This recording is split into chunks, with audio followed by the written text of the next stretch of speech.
Chairman of the Select Subcommittee on the Coronavirus Pandemic, Dr. Brad Winstrup, for the purpose of asking questions in his hearing. Without objection, that will be so ordered.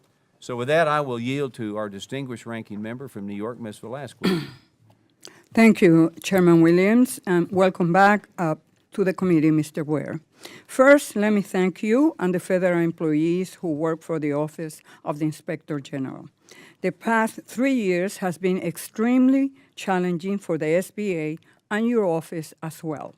The agency executed 14 years of lending in 14 days to help keep small businesses afloat in the pandemic.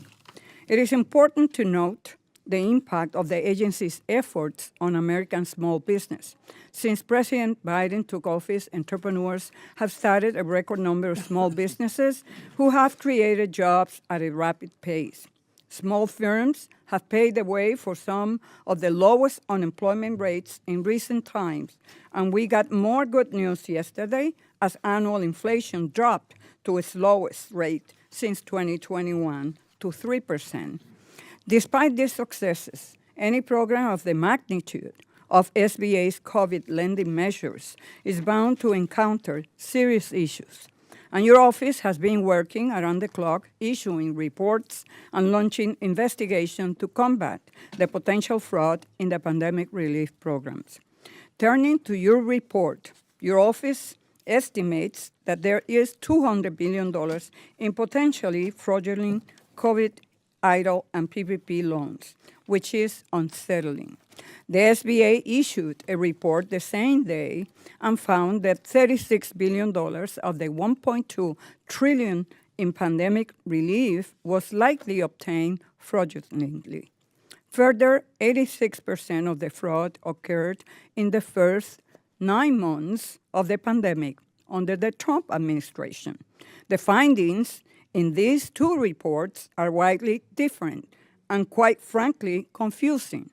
I understand there will be discrepancies in the reporting, but I'm concerned over the degree to which the estimates vary. If our committee is going to conduct proper oversight of the SBA, we need to be assured that the reports we are receiving, whether from the OIG or SBA, are measured and accurate. I also look forward to continuing to work with the GAO on its findings as a non-partisan entity. It is our duty to drill down to ensure we're prepared in the event of another global catastrophe.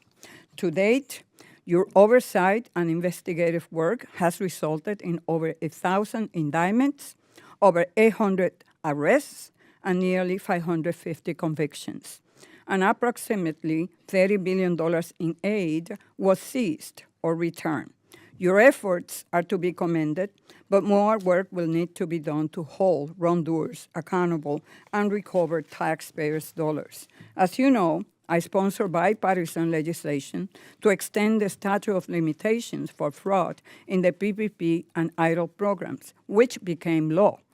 This sent a strong message that unscrupulous behavior will not be tolerated, and those that committed fraud will be held accountable in the years to come.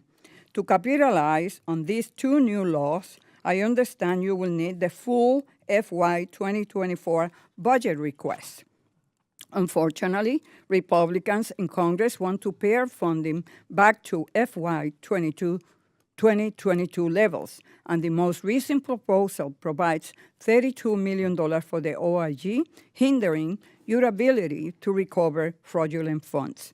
I appreciate your oversight and investigative work, and that is why I am supportive of the President's increased funding request for your office. I'm fully committed to working with my colleagues to oppose any short-sighted cutbacks.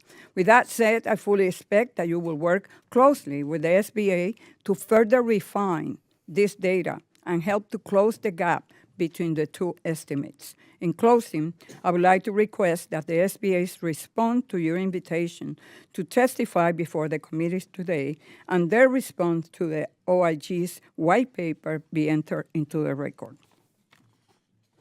Mr. Chairman? Thank you, and I yield back.